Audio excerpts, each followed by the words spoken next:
믿지 아니하리라. 아멘. 하나님은 우리에게 믿음을 선물로 주셨습니다. 그리고 그 믿음을 보시고 우리에게 구원을 베푸셨습니다. 뿐만 아니라 아무 자격이 없는 사람을 세우시어 하나님의 일을 맡기셨습니다. 이 모든 것이 다 하나님의 은혜입니다. 오늘 은혜의 관점에서 두 사람을 주목하려고 합니다. 한 사람은 지난 주일에 미처 다루지 못한 15장 42절 이하에 나오는 아리마대 사람 요셉입니다. 우리 오늘 본문 한 장 앞에 15장 42절 43절을 찾아보겠습니다. 15장 42, 43절 우리 함께 읽겠습니다. 시작. 이날은 준비일 곧 안식일 전날이므로 저물었을 때에 아리마대 사람 요셉이 와서 당돌이 빌라도에게 들어가 예수의 시체를 달라 하니 이 사람은 존경받는 공회원이요 하나님의 나라를 기다리는 자라. 아멘. 아리마대라는 동네는 예루살렘 북쪽으로 약 30km 떨어져 있는 도시입니다. 구약에 나오는 라마 혹은 라마다임 소빔과 같은 도시로 추측됩니다. 자, 오늘 마가복음 15장 43절에 보면 아리마대 사람을 이렇게 표현하고 있습니다.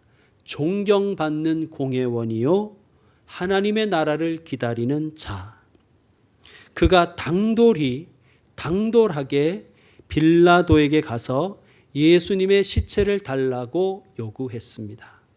여기서 당돌히는 대담하게 혹은 담대하게 혹은 용기를 내어로 번역해도 좋습니다.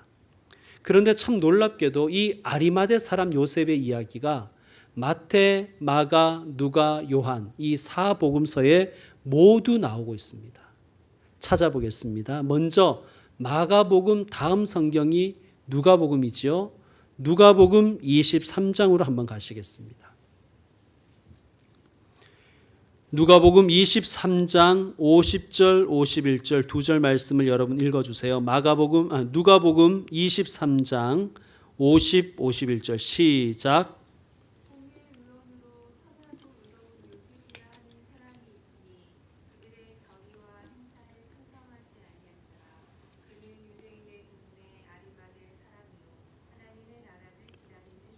아멘. 자, 마가복음에 없는 몇 가지 정보를 조금 더 제공하고 있죠. 50절에 보면 선하고 의로운 요셉, 선하고 의로운 사람이었고, 또 51절을 참고하면 그는 공회의원이긴 했지만 예수를 죽이자는 그 결의와 행사에는 찬성하지 아니한 사람이라고 소개하고 있습니다. 자, 누가복음 다음 성경인 요한복음으로 또 넘어가겠습니다. 요한복음 19장. 요한복음 19장 38절입니다. 여러분 또 읽어주십시오. 요한복음 19장 38절 시작.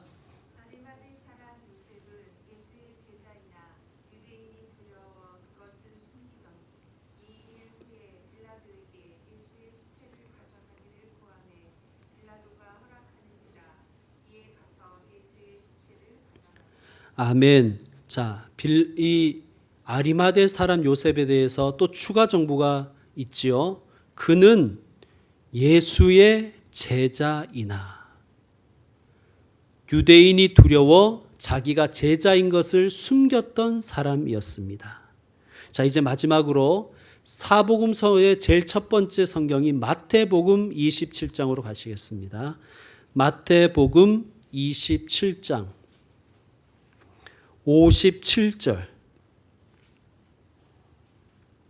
마태복음 27장 57절 시작. 저물었을 때에 아리마대의 부자 요셉이라 하는 사람이 왔으니 그도 예수의 제자라. 또 한 가지 추가 정보가 있죠. 무엇입니까? 부자 요셉. 자, 정리합시다. 요셉은 아리마대라는 동네 출신이었습니다. 그리고 그는 성경에 부자라고 기록될 정도로 돈이 많았습니다. 또 공회는 사내들인 공회를 가리키고 이것은 유대의 최고의 권력 기구입니다. 이 공회의 멤버, 의원이었습니다. 그는 상류층 사람이었고 또 기득권자였습니다. 또 그는 선하고 의로운 사람이었다고, 그래서 백성들이 그를 존경했다고 기록하고 있습니다. 공회의 구성원은 주로 사두개인 아니면 바리새인이었습니다. 사두개인들은 백성들의 존경을 받지 못했어요. 그들은 친로마주의자들이었어요. 자, 선하고 의롭다는 것은 율법을 철저히 준수했다는 뜻입니다. 그리고 백성들의 존경을 받는 사람들, 그렇게 말했을 때 우리는 그가 바리새인이었다는 것을 알 수 있습니다. 물론 바리새인들이 그 위선 때문에 예수님께 많은 야단을 맞았지만 사람들은 사실 바리새인을 존경했습니다. 그런 그가 예수님을 만나 하나님 나라의 복음을 들었어요. 그리고 예수님의 제자가 되었습니다. 그는 제자였고 하나님의 나라를 기다리는 자라는 그러한 말씀을 볼 때 그가 신앙 고백 하나만은 분명했던 것을 우리는 알 수 있습니다. 하지만 그는 자기가 예수님의 제자라는 사실은 숨겼습니다. 왜 그랬을까요? 여러분에게 또 한 번 묻겠습니다. 여러분은 왜 여러분이 그리스도인이라는 사실을 굳이 드러내지 않을 때가 많으십니까? 왜 그렇습니까? 알려지면 득보다 실이 많을 것 같은 느낌적인 느낌 때문이 아닙니까? 혹은 내가 그리스도인인 걸 알면 나에게 왠지 좀 무리한 요구를 할 것 같고, 그러면 나는 그것을 거절하기가 좀 어려울 것 같고, 또 나에 대해서 왠지 색안경을 끼고 볼 것 같은 불안감이 있어서일 것입니다. 아리마대 사람 요셉도 우리랑 별반 다를 것이 없는 사람이었습니다. 그는 자기가 예수의 제자라는 것을 숨기는 것이 득이라고 판단했던 것입니다. 왜냐하면 그는 부자였고 기득권의 사람이었기 때문입니다. 그동안 자신이 쌓아온 자신의 명예들, 또 자신이 쌓은 것들이 손해가 날까, 훼손될까 봐 두려워서 예수님의 제자임을 드러내지 않았습니다. 아리마대 사람 요셉은 늘 애매한 포지션을 취했습니다. 한 발은 예수님께, 또 한 발은 세상에 두고 양다리 걸치고 살아갔습니다. 마치 우리처럼 말이죠. 신앙과 삶 사이에 어중간한 태도를 취하는 우리, 내가 기독교인임을 굳이 드러내지도 않고 그렇다고 신앙생활을 안 하는 것도 아닌 우리, 바로 우리가 아리마대 사람 요셉입니다. 그런데 그런 그가 마가복음 15장 43절의 표현대로 당돌하게 변했습니다. 무엇이 그의 태도를 변화시켰을까요? 예수님의 십자가를 빼고 예수님의 보혈을 빼고 설명할 수가 없습니다. 비록 요셉은 애매한 태도로 살았지만 그는 그래도 하나님의 나라를 사랑했던 사람입니다. 그것을 성경은 하나님의 나라를 기다리는 자라고 표현하는 것입니다.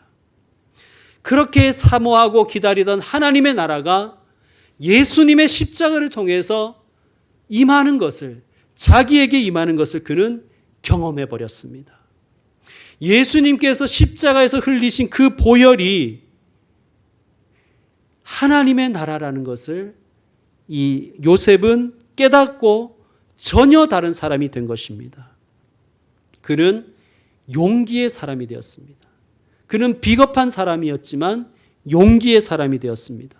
그리고 더 이상은 애매한 태도가 아니라 확실한 태도로 돌변해 버렸습니다. 메시아를 예언한 말씀이 구약에 여러 군데 나오는데요. 그 중에 이런 말씀이 있습니다. 그의 무덤이 악인과 함께 있었으며 그가 죽은 후에 부자와 함께 있었도다. 자, 존경받는 공회원, 선하고 의로운 바리새인이었던 요셉. 요셉은 이 예언의 말씀을 알고 있었을까요? 몰랐을까요? 바리새인들은 성경을 거의 외우다시피 한 사람들입니다. 그는 이 말씀을, 이 약속의 예언을 알고 있었습니다. 자, 하나님의 나라를 사랑하고 기다린다는 것은 하나님의 나라가 이 땅에 임하는 것을 기다린다는 것이죠.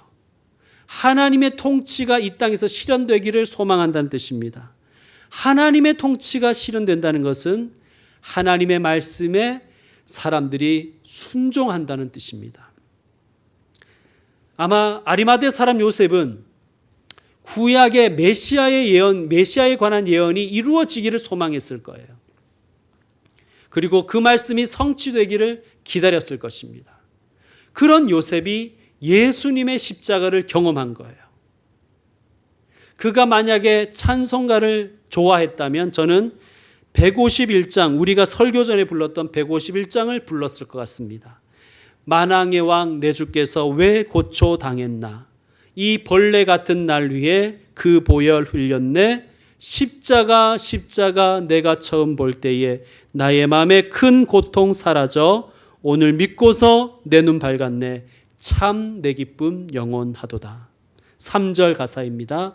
늘 울어도 큰 은혜 갚을 수 없어. 나 주님께 몸 바쳐 주의 일 힘쓰리. 세상의 관점에서 보면 요셉은 성공한 사람이었습니다. 성공한 사람이었기에 그는 가진 것이 아까웠을 것입니다. 믿음 때문에 모든 것을 잃기는 싫었을 것입니다. 그런 비겁한 자신을 위해서 예수님이 십자가에 못 박히신 것입니다. 예수님이 자신을 위해서 십자가에서 피 흘려 주셨습니다. 그는 예수님의 십자가의 은혜를 깨달았습니다. 그 은혜가 요셉을 변화시킨 것입니다. 걱정과 근심과 비겁함은 사라지고 용기와 담대함이 솟아납니다. 그는 이제 더 이상 하나님의 나라를 수동적으로 기다리는 사람이 아니라 하나님의 나라가 임하는 데 있어서 자신이 쓰임받기를 소망했습니다. 나 주님께 몸 바쳐 주의 일 힘쓰리. 요셉은 결심했을 것입니다. 예수님이 말씀하신 대로 사흘 만에 부활하는 것은 하나님이 반드시 하실 것이다.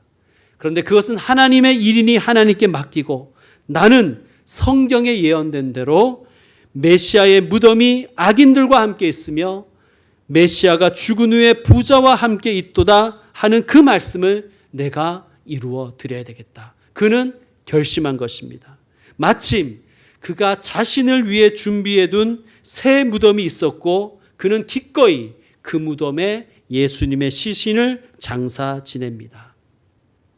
여러분, 우리도 그렇잖아요. 우리도 성경 말씀 중에 예를 들어서 땅끝까지 이르러 내 증인이 되라는 말씀을 우리가 읽고 아마 두 가지 반응이 있을 것 같습니다. 신실한 사람 중에 한 부류는 이 말씀이 정말 이루어져서 정말 하나님의 말씀이 땅끝까지 이루고 우리 하나님의 증인들이, 예수님의 증인들이 땅끝까지 가서 증거했으면 좋겠다. 이렇게 신실한 마음으로 바라는 사람이 있을 것이고요. 또 한 부류는 내가 그 말씀, 그 명령의 주인공이 되겠다.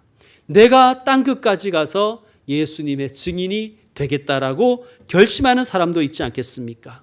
여러분, 요셉이 그렇게 바뀐 거예요. 십자가의 은혜, 보혈의 은혜를 깨닫자 요셉이 당돌하게 변화되었습니다. 성도 여러분, 예수님의 십자가의 은혜가 저와 여러분도 변화시킬 줄로 믿습니다. 여러분, 우리 생각해 보십시다. 저와 여러분 이렇게 함께 예배 드리는 것도 하나님의 은혜가 아니겠습니까? 내가 예배자가 된 것 하나님의 은혜입니다. 더욱이 이렇게 온라인이라는 열악한 상황 가운데서도 예배 드리기를 사모하고 또 삶 가운데서 예배자 되기를 소망하는 것, 이것을 주님의 은혜라고 밖에는 우리가 말할 수밖에 없습니다. 십자가에서 보혈을 흘리신 주님의 은혜로 날마다 우리는 새로워집니다. 성도 여러분, 십자가의 은혜를 깨닫고 날마다 새롭게 예배의 자리에 서는 저와 여러분 되기를 축원드립니다. 자, 주의 은혜로 부름받아서 주의 은혜로 하나님의 나라의 증거가 된 사람들이 또 있습니다. 오늘 본문인 마가복음 16장 1절에 보면 세 명의 여인의 이름이 등장하지요. 막달라 마리아, 야고보의 어머니 마리아, 그리고 살로메입니다. 여러분, 참 재밌게도요, 예수님이 3년 동안 공생애를 진행하실 때, 살아가실 때 12제자가 있었지만 그 중에 3명과 주로 많이 다니셨어요. 베드로, 야고보, 요한. 그런데 이 세 남자들, 모든 제자들을 대표하는 이 세 남자들은 예수님을 버리고 도망가 버렸습니다. 근데 너무나 대조적으로 예수님이 십자가 처형당하실 때도, 예수님이 무덤에 장사 지냄을 받으실 때도, 예수님의 빈 무덤에도 이 여성들은 현장을 지켰습니다. 그리고 심지어 9절에 의하면 부활의 첫 증인도 여성이었습니다. 당시 유대교에서는 여성이 증인되는 것을 인정하지 않았습니다. 그러한 종교사회의 관습을 감안할 때 성경이 예수님의 십자가와 부활의 증인으로 여성을 세운다는 것은 엄청난 파격인 것입니다. 예수님께는 남자 제자들만 있었던 것이 아니라 여자 제자들도 많았습니다. 여러분, 이러한 사실은 당시의 문화를 고려할 때 급진적인 것이었습니다. 사도행전과 바울 서신서들을 읽어보면 초대 교회에서 여성들이 활발하게 사역하고 활동했는 것을 알 수 있습니다. 당시 로마와 헬라 문화권을 생각할 때 그 문화에서는 여성을 2등 남성 취급했습니다. 혹은 남성이 되지 못한 인간 정도로만 여겼습니다. 여성을 비하했습니다. 그런데 이러한 문화 속에서 교회가 이렇게 여성을 우대했다는 것은 당시 사람들에게 신선하고도 엄청난 충격이었을 것입니다. 성경의 정신이 얼마나 사회 개혁적인 것인지를 우리는 알아야 됩니다. 그런데 어떤 성경의 특정한 구절을 들어서 여성의 목사 안수를 반대하고 교회 안에서 사역과 직분에 있어서 양성을 차별하는 것은 성경의 정신을 제대로 읽어내지 못한 것입니다. 양성평등에 있어서 예수님과 초대교회는 시대를 선도했습니다. 그런데 후대의 기독교, 지금의 교회는 세상에 오히려 한참 뒤처져 있는 것입니다. 여러분, 우리는 부끄러워해야 됩니다.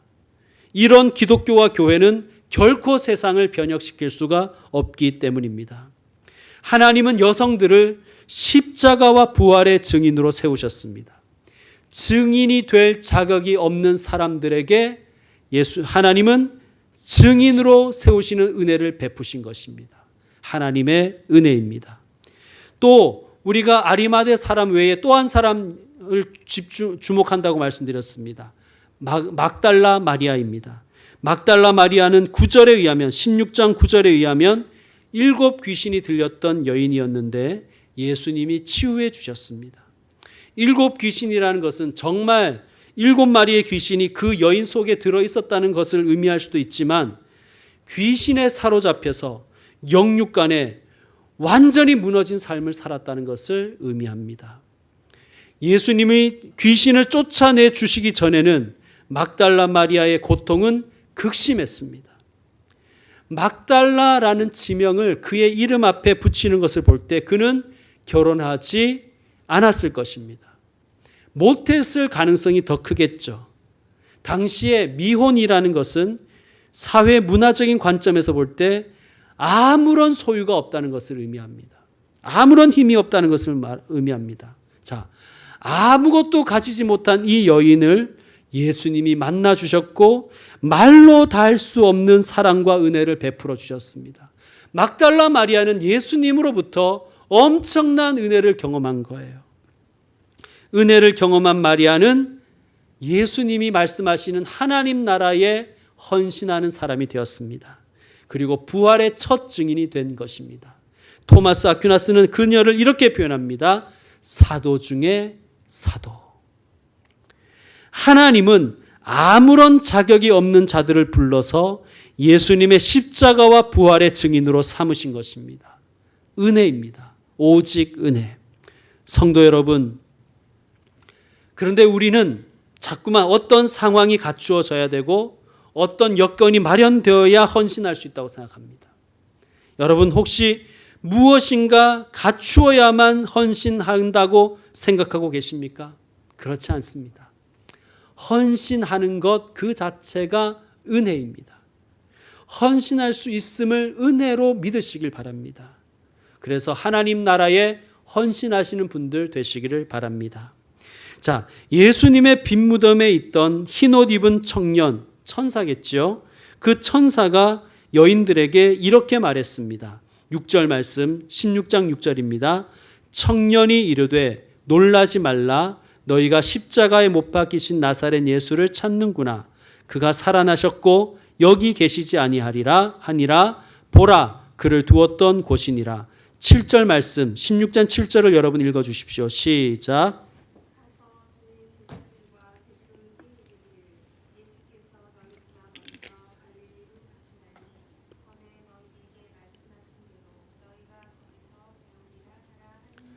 아멘.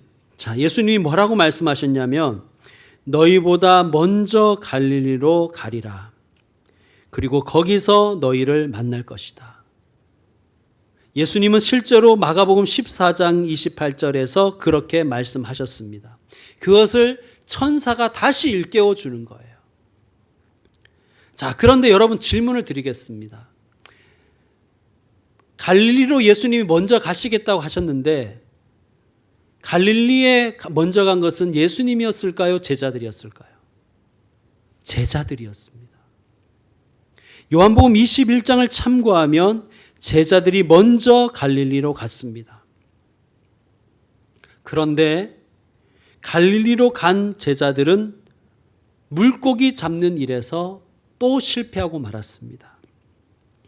실패한 그 자리에 예수님이 제자들을 찾아오셨습니다.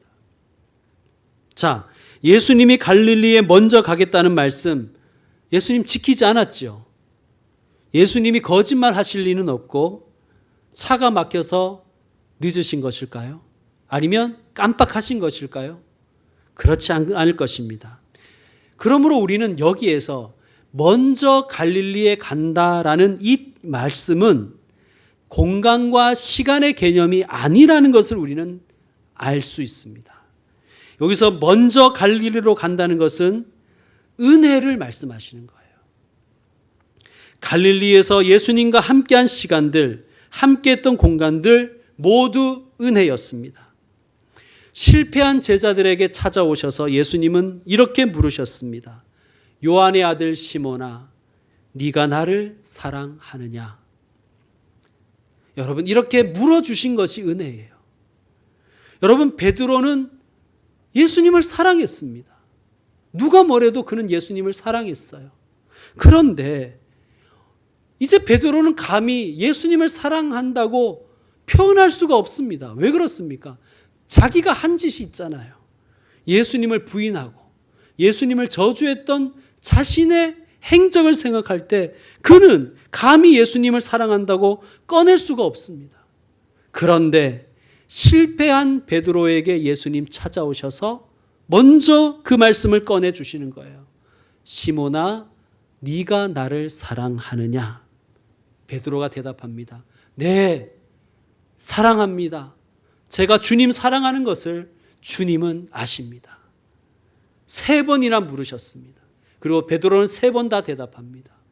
그 대답을 들으시고 예수님이 그래? 그럼 나도 사랑해 라고 말한 것이 아니라 뭐라고 말씀하십니까? 내 양을 먹이라. 내 양을 치라. 내 어린 양을 먹이라 라고 말씀하십니다. 사명을 다시 맡겨주시는 거예요. 질문해 주신 것도, 네가 나를 사랑하느냐 물어주신 것도 은혜요. 사랑한다고 대답하는 제자에게 사명을 맡기시는 것도 은혜인 것입니다. 성도 여러분, 주님 사랑하십니까? 주님을 사랑하는 것 하나님의 은혜입니다. 주님을 사랑한다고 입술로 삶으로 고백하고 계십니까? 그것도 하나님의 은혜입니다. 하나님은 사랑하는 자에게 사명을 맡기십니다.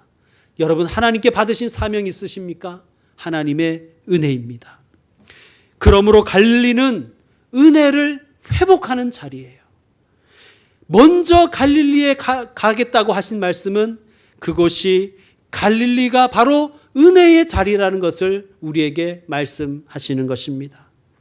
예수님은 제자들에게 갈릴리에서 만나자고 말씀하셨습니다. 무슨 뜻입니까? 나는 너희가 다시 은혜를 회복했으면 좋겠다라는 주님의 마음입니다. 은혜를 망각해 버리니 제자들은 누가 크냐고 경쟁하고 다투었습니다. 그러다가 실패한 거예요. 은혜를 잃어버리니 뭐가 그리 겁이 나는지, 뭐가 그리 아까운지 예수님을 다 버리고 도망쳐 버렸습니다. 그들이 뭐 얼마나 대단한 거 가졌다고 그거 빼앗길까 봐 벌벌 떨었습니다. 우리의 모습 아닙니까? 갈릴리에서 너희를 기다리리라. 내가 갈릴리에 먼저 가 있겠다. 갈릴리에서 만나자. 은혜의 자리를 주님이 준비하셨고 그곳에서 우리가 은혜 받기를 원하십니다.